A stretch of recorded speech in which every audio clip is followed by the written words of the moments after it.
Di jantung wilayah Morowali tersembunyi sebuah harta karun budaya yang hidup di tengah masyarakat Bungku. Di sini, tradisi, sejarah, dan cerita rakyat berpadu dalam harmoni. Kami memulai perjalanan ini menelusuri jejak tradisi yang mengakar kuat, sebuah perjalanan mengenang masa lalu, menyambut masa depan, dan memastikan agar budaya Bungku tetap hidup di hati kita semua.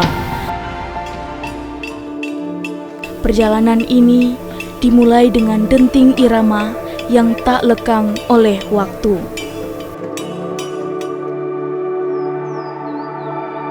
Dengu-dengu, musik tradisional Bungku, adalah suara yang menggetarkan hati.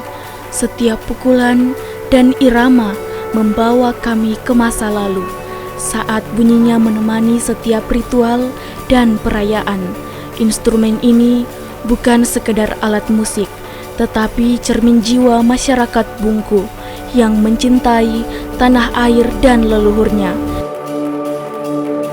Di sini, suara masa lalu masih hidup dan terus berkumandang, mengiringi langkah-langkah kami hari ini. Dulu kan Bungku itu suatu kerajaan, jelas sudah memiliki, sebelum itu sudah ada alat musik. Tapi dari beberapa keterangan orang tua bahwa dulu musik dengung-dengung itu sebagai ungkapan terima kasihlah Raja Goa kepada Raja Bungku waktu itu melalui utusannya Ukase, itu waktu perang Sultan Hasanuddin, karena Raja Bungku itu banyak membantu Sultan Hasanuddin untuk melawan penjajah itu di wilayah Goa. Maka sebagai tanda terima kasih Raja Sultan Hasanuddin kepada Raja Bungku, maka diberikanlah set alat tatabuhan yang dipakai sampai sekarang ini. Tapi memang dulunya sudah ada juga sebelumnya, sudah ada. Tapi mungkin kelengkapannya itu dari beberapa penuturan dari orang tua. Dulu yang sekarang ini kan yang kita lihat dengung-dengung itu paling hanya untuk acara-acara hiburan, seperti misalnya dalam acara tari kayak Luminda, acara-acara musik atau penyambutan adat atau apa. Tapi dulu bukan hanya seperti itu. Dulu dalam acara-acara sakral, upacara-upacara pengobatan, ada mungkin bunyi yang khusus yang dipakai hingga menambah sakralnya suatu acara itu. Hanya sekarang kan sudah setelah masuknya syariatul Islam itu banyak budaya-budaya Bungku yang bertentangan dengan Islam yang ditiadakan, hingga yang sekarang dipakai hanya paling Luminda yang berkontribusi dengan budaya Islam.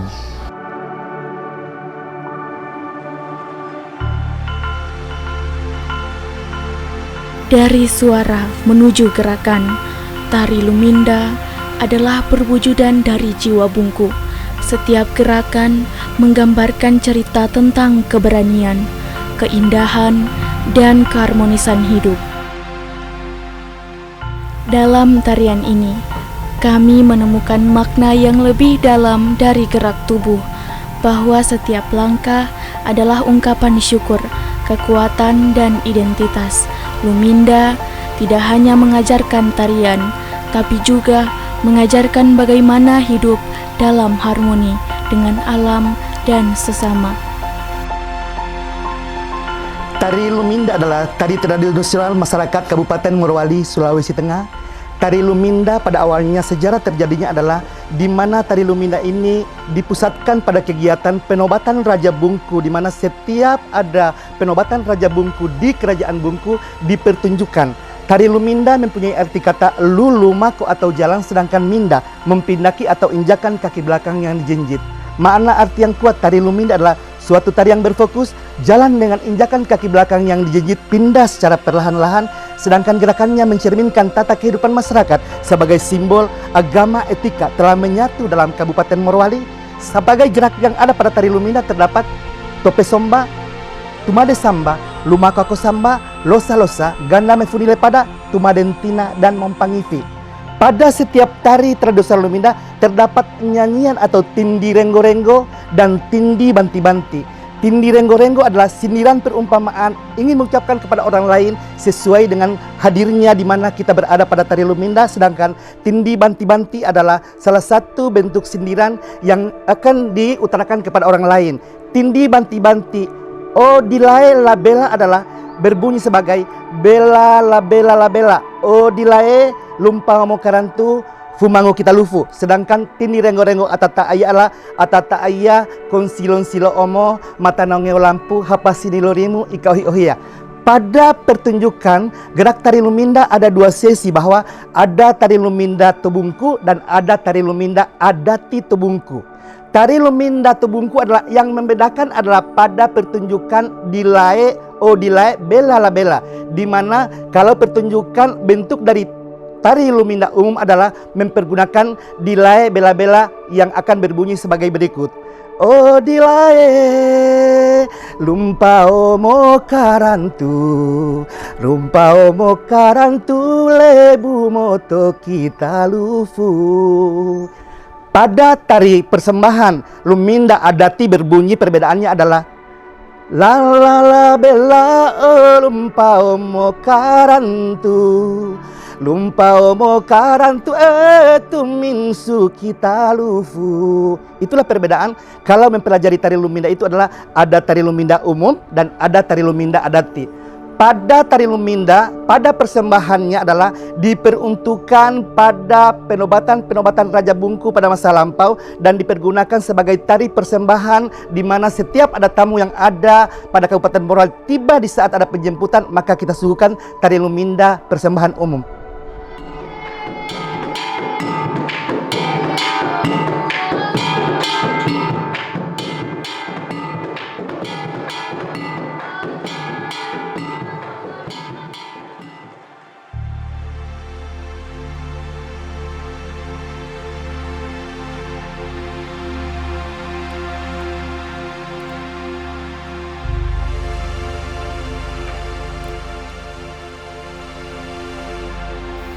Meskipun perkembangan teknologi yang semakin pesat dapat mematikan banyak kearifan lokal, tapi tidak dengan tradisi yang satu ini.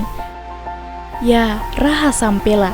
Raha Sampela merupakan sebuah bangunan tempat untuk membangunkan orang sahur. Konon, pada zaman kerajaan, dahulu Raha Sampela ini difungsikan sebagai menara pemantau, serta berfungsi juga sebagai alarm untuk masyarakat Kerajaan Bungku pada masa silam. Hingga saat ini, Raha Sampela masih dipergunakan sebagai tempat untuk membunyikan musik dengu-dengu, yang merupakan alarm sahur untuk masyarakat Bungku pada saat bulan Ramadan. Ketika menjelang bulan suci Ramadan, warga dari masing-masing daerah di Kecamatan Bungku Tengah berlomba-lomba dalam membuat Raha Sampela, yang dimana Raha Sampela itu sendiri merupakan pondok yang terbuat dari bambu yang tingginya antara 12 meter dan 15 meter, dan sepertinya keberadaan bangunan ini merupakan satu-satunya di Indonesia karena statusnya yang spesial dan tidak ada di wilayah lain. Raha Sampela itu adalah suatu bangunan yang tinggi, seperti menara pengawas yang dulu dipakai di dalam lingkungan kerajaan. Itu untuk mengawasi musuh yang datang atau memberikan informasi kepada masyarakat kalau ada sesuatu kejadian. Raha Sampela itu dulu ada karena mengingat topografi di wilayah Kerajaan Bungku itu dulu yang ada gunung, lembah, jadi dia memerlukan suatu sarana yang tinggi untuk memberikan informasi kepada masyarakatnya. Maka dibuatlah bangunan yang tinggi yang sekarang diberi nama Raha Sampela. Raha Sampela itu maksudnya adalah kita melihat makin jauh, makin tinggi itu kita menatap makin jauh, hingga Sampela itu sangat berfungsi untuk berikan informasi kepada masyarakat waktu itu, dan itu sangat dibutuhkan.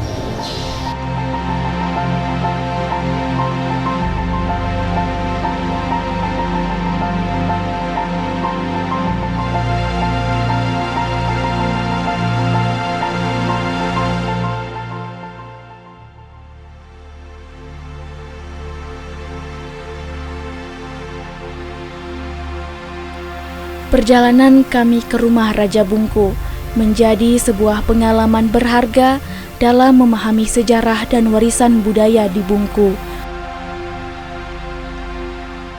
Bangunan istana ini dengan luas sekitar 14 kali 10 meter persegi menjadi salah satu saksi bisu kejayaan Kerajaan Bungku yang telah bertahan selama hampir 1 abad. Berdiri sejak tahun 1927, istana ini adalah peninggalan dari awal abad ke-20 yang hingga kini masih dihuni oleh keturunan ke-13 dari Raja Bungku terakhir Mokole Abdul Rabi. Meski usianya hampir seabad, bangunan ini tetap kokoh berdiri meskipun beberapa bagian menunjukkan kerusakan akibat usia. Di dalamnya, kami merasakan atmosfer yang syarat akan nilai sejarah dan budaya, seolah-olah setiap sudut ruangan berbicara tentang masa lalu yang penuh dengan cerita kebesaran, tradisi, dan nilai-nilai luhur yang tetap dijaga hingga kini. Waktu itu Raja Abdul Rabi ini masih dalam pendidikan. Kan dulu ini kan kalau bukan turunan raja tidak ada yang bersekolah. Nah, jadi bapak ini dulu sama-sama dengan Raja Kendari ini, Raja TKK. Sekolah di Makassar. Sekolah apa itu? Sekolah Belanda lah. Sekolah Belanda, ya? Iya.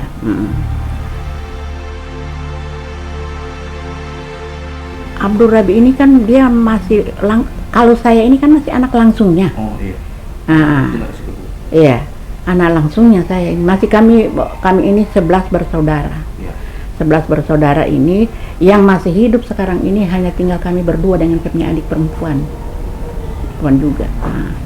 Jadi setahu saya ini rumah sejak masih kecil saya pun sudah di sini. Ya.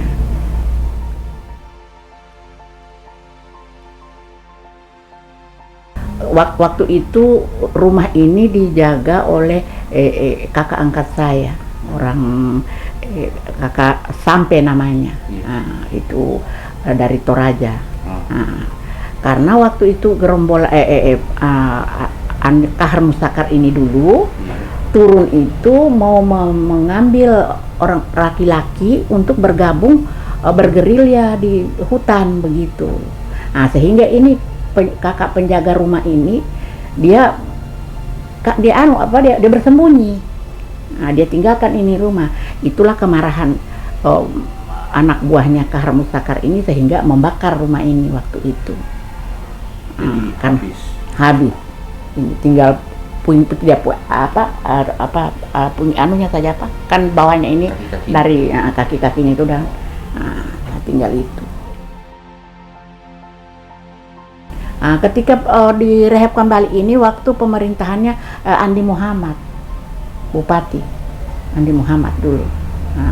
Dia yang rehab ini rumah ini. Tapi ya karena memang terburu-buru dengan papan-papan yang seadanya sehingga begini rapuh sudah. Ya. Tidak ada kaca begitu, tidak ada terbuka itu semua. Karena dulu itu kan zaman yang namanya rumah raja ini kan ada yang menjaga semua kan, ada yang jaga. Jadi kalau yang zaman sekarang ini karena kita kadang-kadang sudah ada yang mau berniat jahat, datang mau mencuri, mau apa, sehingga kami kasih kaca itu depan.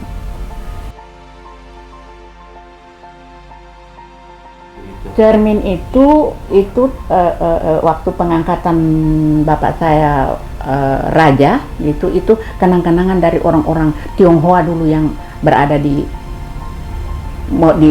Bungku ini dengan Kolona Dale. Kan dulu masih satu ini Kolona Dale dengan Bungku di bawah satu kerajaan yang dipimpin dengan setnya bapak ini yang di bawah ini.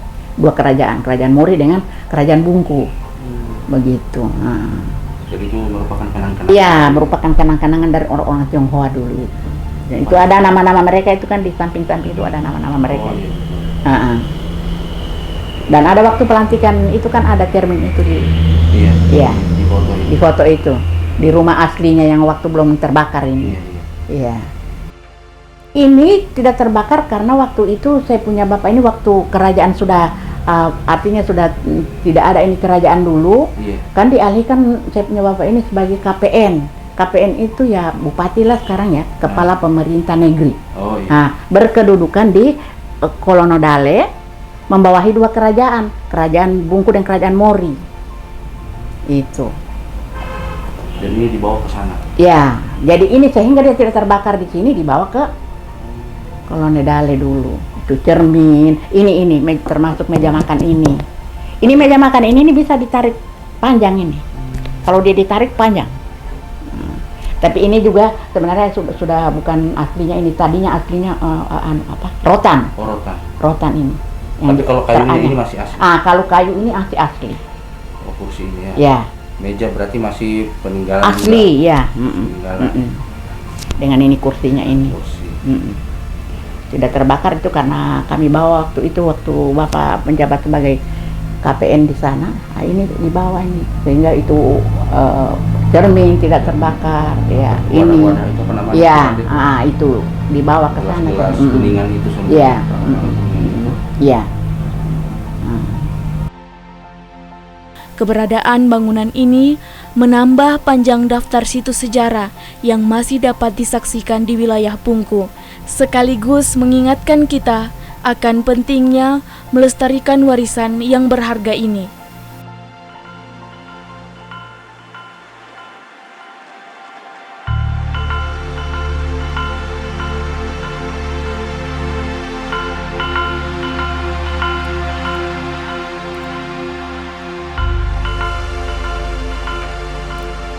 Sebuah bangunan bersejarah di tengah lingkungan padat penduduk yang telah ditetapkan sebagai cagar budaya oleh Menteri Pendidikan Kebudayaan dan Pariwisata melalui keputusannya. Masjid ini dibangun pada masa kejayaan Raja Bungku ke-7 Muhammad Baba 1851 sampai 1869 sebagai masjid kedua di Kerajaan Bungku. Arsitekturnya dipercayakan kepada Sang Haji Tuka, seorang tukang kayu berdarah Ternate, sehingga gaya bangunannya menyerupai masjid-masjid Kesultanan Ternate. Lantai ubinnya dibangun dari hasil gotong royong masyarakat setempat, meski tidak lagi digunakan untuk beribadah sejak 1972. Masjid ini telah beberapa kali direnovasi, terakhir oleh Balai Pelestarian Cagar Budaya Gorontalo pada tahun 2021, menjadikannya simbol penting dalam sejarah dan budaya Bungku.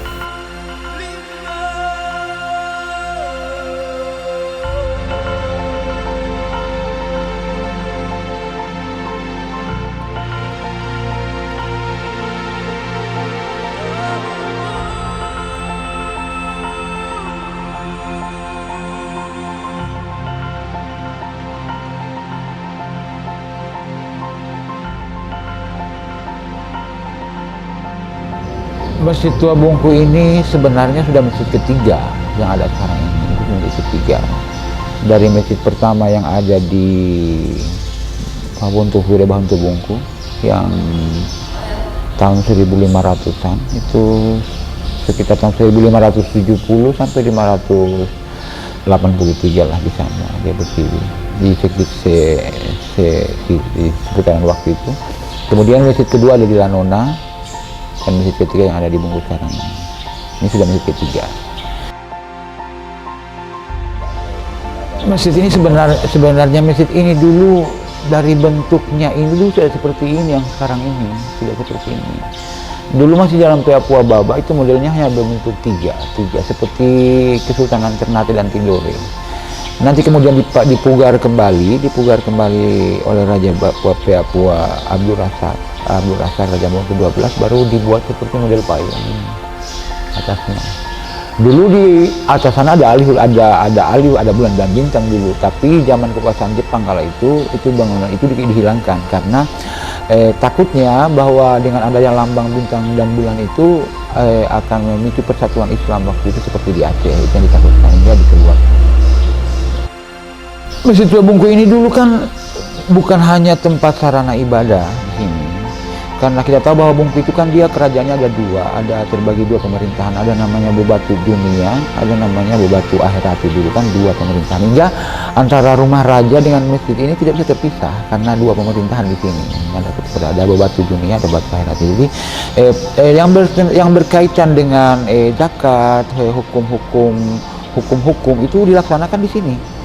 Nah, yang bergantung pelaksanaan pemerintah yang seperti kehidupan dunia ya di sebelah sana. Jadi Bebatu Dunia sama Bebatu Akhirat itu satu kesatuan tidak dipisahkan dalam pemerintahan Bungku kala itu. Ya dulu Masjid Tua Bungku ini kan pekarangannya tidak seperti ini, karena dulu di sini sebagai dalam kegiatan upacara kebesaran seperti Saul ini ya itu kan dulu dilaksanakan di sini. Itu suatu event terbesar, suatu upacara terbesar dalam budaya masyarakat Bungku waktu itu. Itu Saul ini itu adalah zakat negeri. Setiap tahun masyarakat Bungku itu setelah masuknya masyarakat Islam itu sudah memberikan zakat negeri. Jadi zakat yang dikumpulkan dari beberapa daerah provinsi yang ada itu dibagikan kepada masyarakat. Hijau itu adalah lambangnya Bebatu Akhirati. Jadi hijau itu lambangnya Bebatu Akhirati itu adalah satu bentuk pemerintahan dulu. Jadi dia pakai bendera K55 itu warnanya hijau, ujungnya kuning. Jadi antara pemerintah dalam urusan akhirat itu seperti yang diurus itu dengan dunia itu bisa dipisahkan. Sedangkan Bebatu Dunia itu benderanya itu kuning, ujungnya hijau. Bebatu Akhirat itu benderanya hijau, ujungnya kuning. Jadi antara pemerintah dengan agama itu tidak bisa dipisahkan. Itu berdiri di depan itu dulu. Hingga warnanya ini dia kayak kuning, identik kuning sama hijau.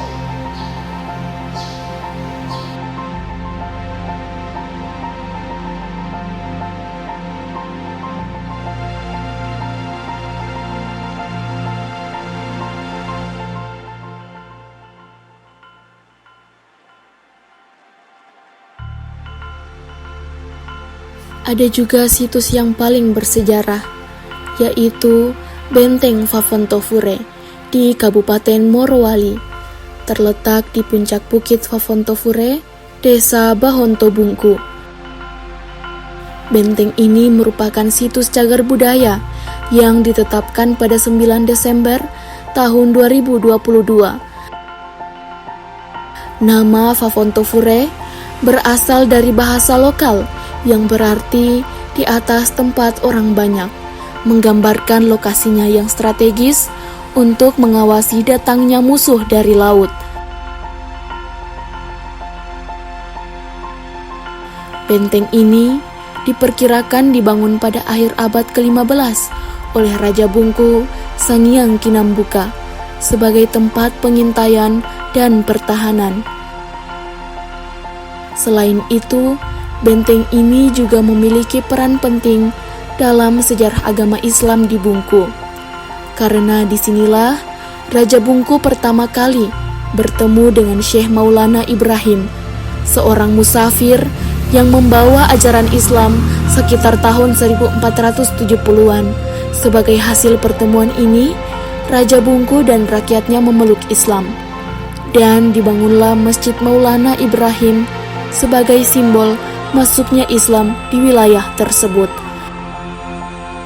Benteng ini juga menjadi saksi dari berbagai pertempuran, termasuk serangan bajak laut dan pasukan kerajaan Ternate pada abad ke-18 dan 19. Meskipun mengalami kerusakan, Benteng Fafontofure tetap menjadi simbol penting dari sejarah kerajaan Bungku, baik dalam aspek pertahanan, keagamaan, maupun budaya. Sebagai cagar budaya, situs ini terus dilestarikan untuk menghormati warisan sejarah yang telah membentuk identitas wilayah tersebut.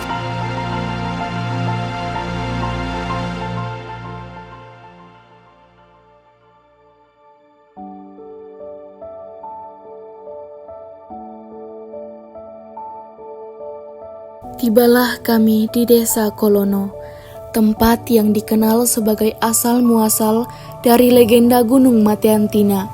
Di sini, gunungnya masih berdiri kokoh, menjulang tinggi dengan aura misterius yang seakan menyimpan ribuan cerita dari masa lalu. Penduduk desa menyebutnya sebagai Gunung Mateantina tempat di mana kisah asmara yang tragis dan sayembara memperebutkan seorang putri raja telah tercatat dalam cerita turun-temurun. Gunung Mateantina bagi penduduk Kolono bukan hanya sekedar alam yang megah. Ia adalah saksi bisu dari cinta, ambisi, dan takdir yang tak terelakkan. Jadi cerita Mateantina itu memang sudah melegenda di hati masyarakat, bahkan bukan hanya masyarakat di wilayah Kolono, bahkan juga sampai di daerah atau kecamatan-kecamatan lainnya. Karena melegendanya cerita ini menarik para pemuda wisatawan untuk melihat lebih dekat Mateantina itu bagaimana. Mereka penasaran, tidak mau hanya mendengar cerita, tapi menyaksikanlah dari dekat ceritanya itu. Dan sehingga ceritanya itu masalah Mateantina adalah asmara antara si anak raja yang bernama Ventina dengan Ventama yang raja Lata, anak petani. Kan di sini mah petani semua dari dulu. Namun cinta mereka terhalang oleh keadaan atau keinginan oleh sang raja yang bernama Tumolong Kuno, rajanya itu. Kebetulan dia anak tunggal, jadi si mata wayang. Jadi seorang raja menginginkan bahwa istri atau anaknya itu harus berjodohkan minimal orang-orang dari kerajaan juga. Tapi karena namanya cinta juga, tidak memandang harta, tidak memandang status sosial, tidak memandang apa, namanya cinta memang begitu. Ya, jadi untuk tidak mengecewakan anaknya dan juga tidak mengecewakan para pemuda yang ingin melamar ini, mempersunting Ventina ini, raja mengambil inisiatif yang bijak untuk mengadakan sayembara. Sayembara siapapun yang nanti keluar sebagai pemenang untuk mempersunting anaknya siap diterima. Yang penting melalui ujian dulu sebagai seorang satria.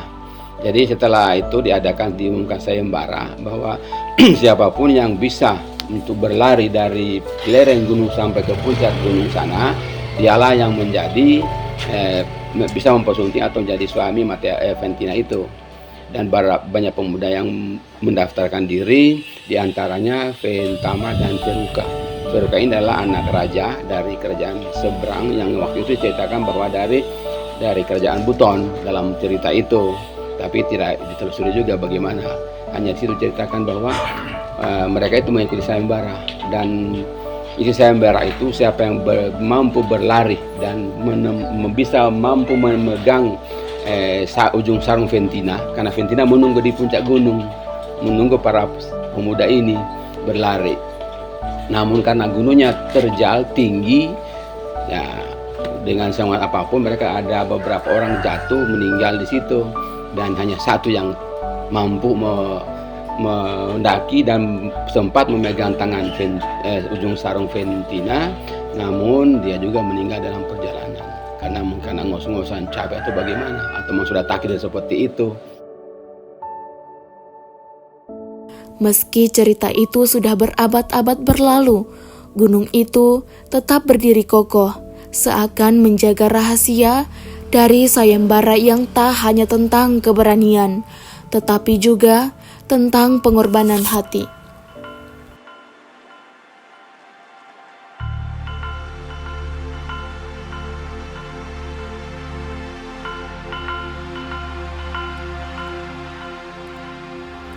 Situs Gua Topogaro di Kabupaten Morowali, Sulawesi Tengah, merupakan tempat yang sangat istimewa bagi para arkeologi. Sebagai situs hunian manusia prasejarah, Gua Topogaro menyimpan banyak jejak kehidupan masa lalu, memberikan kita petunjuk tentang migrasi manusia awal di kawasan Wallacea. Gua ini terletak 3 km dari pantai timur Sulawesi, sekitar 150 meter di atas bukit, dan memiliki 3 gua utama. Penelitian intensif di Gua Topogaro dimulai pada 2016 dan berlanjut hingga 2019. Meskipun sempat terhenti akibat pandemi COVID-19, para peneliti bekerja sama dengan Pusat Penelitian Arkeologi BRIN berhasil menggali hingga 19 lapisan tanah, memberikan pandangan mendalam tentang sejarah manusia yang telah berlangsung selama lebih dari 42.000 tahun. Dari lapisan-lapisan tersebut, ditemukan berbagai artefak penting, seperti serpihan alat batu, gerabah, serta fosil hewan yang memberikan petunjuk kehidupan manusia purba. Terkait persoalan Gua Fakung Pogaru ini, memang awalnya bukan kami juga yang temukan, itu dari masyarakat, mendapat info dari masyarakat. Kemudian kami yang tergabung dalam komunitas pecinta alam, ada beberapa dari komunitas dari teman-teman Fafuntufure, kemudian pecinta alam Morake, mengeksplor gua yang ada di sini, sehingga kami diantar oleh salah satu warga datang di sini. Kemudian kami melihat bahwa memang ini salah satu situs prasejarah yang harus dijaga, karena di sini banyak penemuan yang kemudian kami bisa gambarkan bahwa ini pernah ada kehidupan di sini. Sehingga pada tahun 2016 kalau saya tidak salah, Universitas Tokai dari Jepang itu datang penelitian di sini.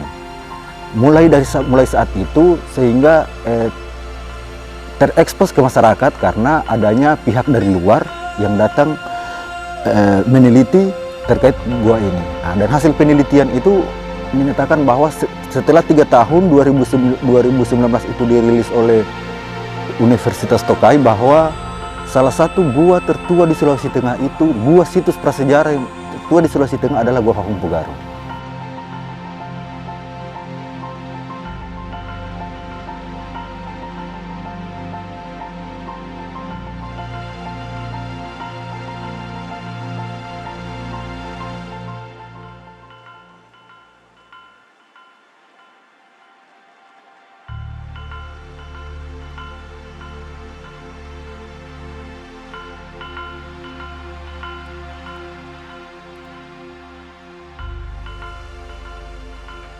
Hule adalah salah satu permainan tradisional yang sangat populer di kalangan anak-anak hingga orang dewasa.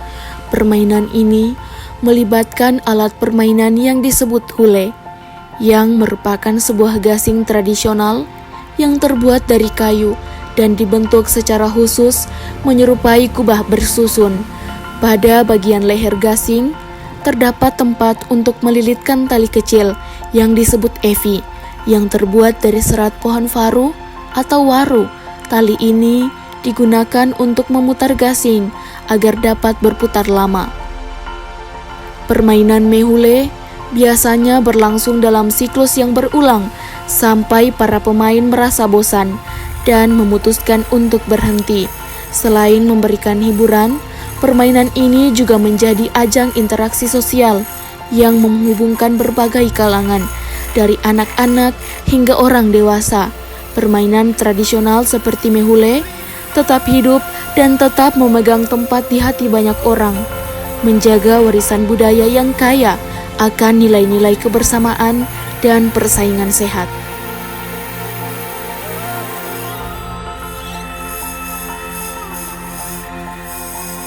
Untuk pertama itu mehua, kita pakai jarak tembak itu 7 meter. 8 ya? Iya 8 meter. Untuk mehua dipasang 7 gasing. Berarti 7 pemain bukan? 7 pemain yang lempar. Yang gasing dilempar 7 juga? Iya 7 juga.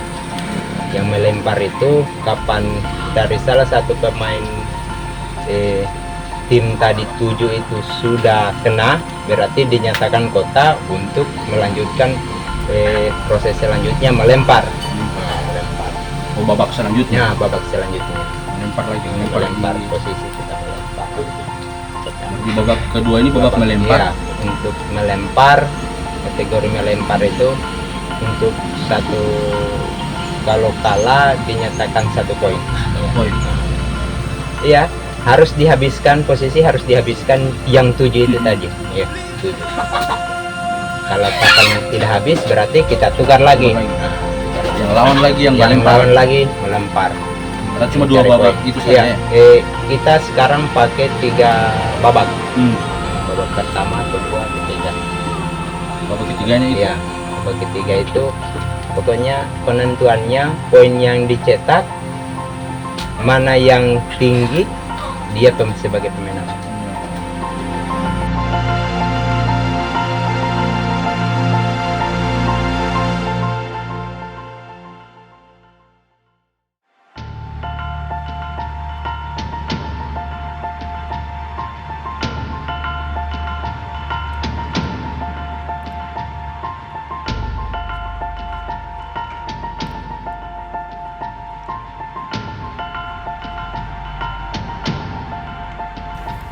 Ranggina, makanan sederhana yang berasal dari sagu, adalah simbol kesederhanaan dan kekuatan masyarakat Bungku. Dalam proses pembuatannya, kami menemukan bagaimana alam memberikan segalanya yang dibutuhkan untuk hidup.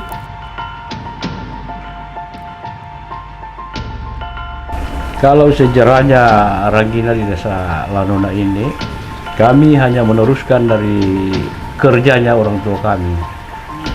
Jadi pada waktu itu sekitar tahun 2008, mau lebaran, kami coba-coba buat.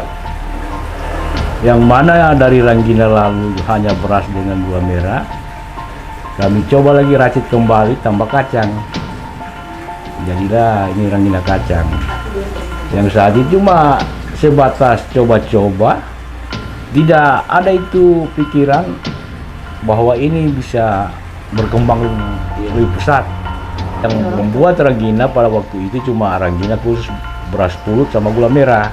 Yang mana pada waktu kalau mau lebaran baru mereka bikin lagi, atau ada mau berangkat ke Palu. Kan dulu masih susah, kendaraan masih susah. Ranggina ini kue yang tahan lama. Tahan lama dan praktis. Itu mereka coba buat. 2008 mulai lebaran kita kasih dengan kacang. Akhirnya banyak yang datang di rumah waktu lebaran, dorang suka. Kita pikir lebih baik kita bikin untuk mau dijual. Mulai di situ kita jual. Bukan dibungkus dulu, cuma per biji. 500 perak per biji. Modal 75.000 dulu itu. Akhirnya bagus dibungkus. Awalnya pertama dari sini, di dua bersaudara. Yang dua bersaudara itu artinya dua. Saya dua bersaudara, saya punya adik, bikin juga, tapi masih bersatu di sini. Dia masing-masing dua anak, saya punya anak, perempuan dan laki-laki. Saya punya adik yang satu, laki-laki semua. Sekarang sudah terpisah sebab sudah ada modalnya sendiri, sudah bisa berdiri sendiri. Dia sudah buka juga dia usaha itu, 2 putra.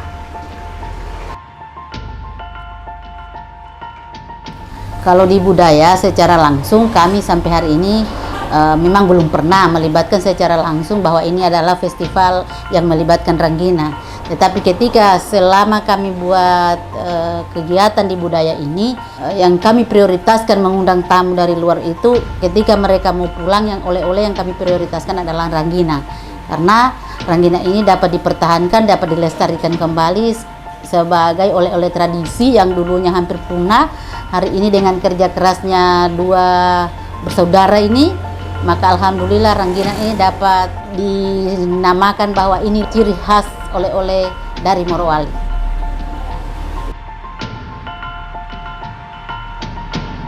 Dalam perjalanan ini, kami belajar bahwa tradisi bukan hanya sesuatu yang kita warisi, tapi juga sesuatu yang harus kita jaga dan terus hidupkan. Setiap suara, tarian, bangunan, dan cerita yang kami temukan adalah bagian dari siapa kami sebagai masyarakat Bungku. Dan sebagai generasi muda, kami sadar bahwa tugas kami bukan hanya untuk mengingat masa lalu, tetapi untuk memastikan bahwa tradisi ini terus hidup, berkembang, dan diwariskan kepada generasi berikutnya.